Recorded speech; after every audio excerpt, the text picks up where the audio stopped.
Hey everyone, welcome back to the channel. Today we're talking about something that affects pretty much all of us, procrastination. And I'm not just going to give you the usual just do it advice. We're going to dig into why this happens and what actually works to fix it. So let's start with something important. Procrastination isn't about being lazy.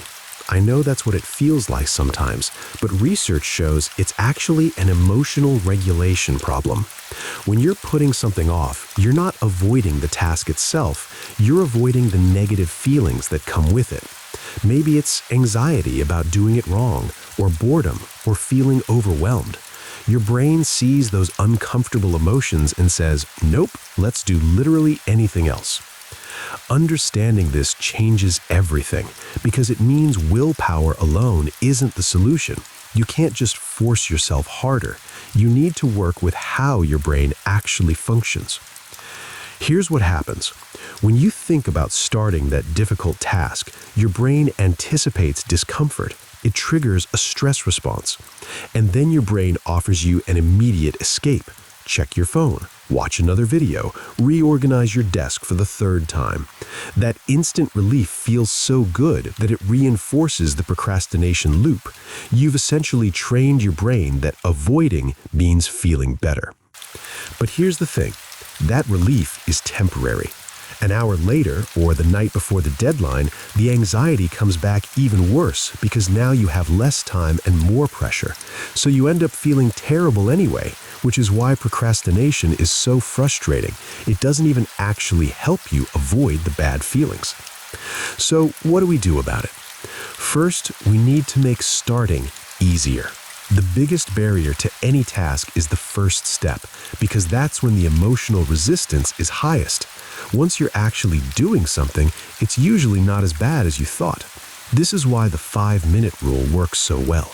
Tell yourself you only have to work on something for 5 minutes. That's it. No commitment beyond that. What usually happens is that starting breaks the anxiety cycle, and you end up continuing past those 5 minutes. But even if you don't, you've still made progress.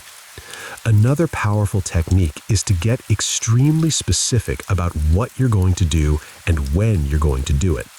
Don't just say, I'll work on my project tomorrow. Say, tomorrow at 10 a.m. I will open my laptop and write the introduction paragraph. Vague intentions leave too much room for your brain to wiggle out. Specific plans create a clear action that requires less decision-making in the moment. Now let's talk about your environment, because this matters way more than people realize. If you're trying to write an essay, but your phone is right next to you buzzing with notifications, you're fighting an uphill battle. Your environment is constantly competing for your attention. Make it easier on yourself. Put your phone in another room. Use website blockers. Clear your desk. Remove the friction from doing what you need to do and add friction to the things that distract you. Here's something else that helps. Forgive yourself. I know that sounds soft, but there's actually solid research behind this. When you beat yourself up for procrastinating, you feel worse, and feeling worse makes you more likely to procrastinate again to escape those feelings. It's another vicious cycle. Studies show that people who practice self-compassion procrastinate less in the future. So when you catch yourself putting something off, don't spiral into, I'm so lazy, why am I like this? Just acknowledge it, understand what emotion you were avoiding, and refocus. Let's talk about breaking things down, because this is critical. Big tasks trigger overwhelm, and overwhelm triggers avoidance. If you're facing something that feels massive, your brain literally can't figure out where to start, so it doesn't. Take that big, intimidating thing and break it into the smallest possible steps. Don't write, complete research paper.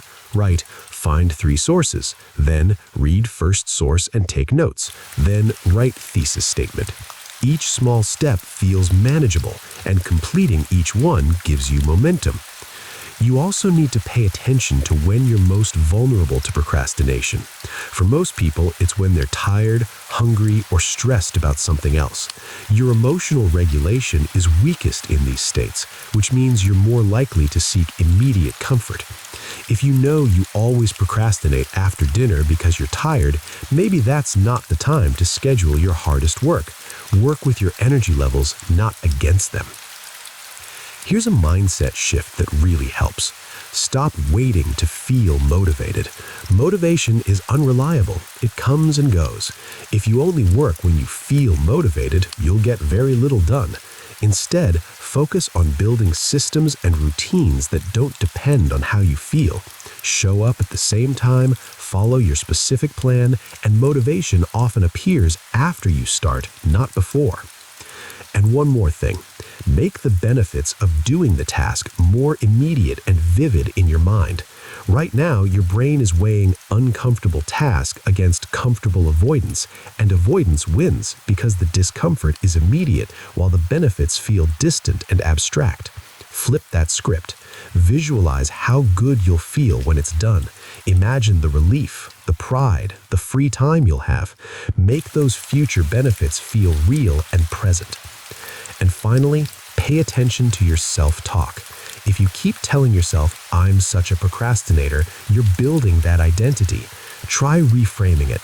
You're not a procrastinator. You're someone who sometimes procrastinates, and you're working on it. That small shift opens up the possibility of change instead of cementing a fixed identity.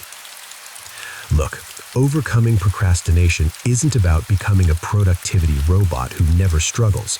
It's about understanding why your brain does this and using strategies that actually work with your psychology instead of against it. Some days will be easier than others, and that's normal. The goal is progress, not perfection. If you found this helpful, let me know in the comments what your biggest procrastination trigger is. And if you want more content on productivity and mindset, make sure you're subscribed. I'll see you in the next video.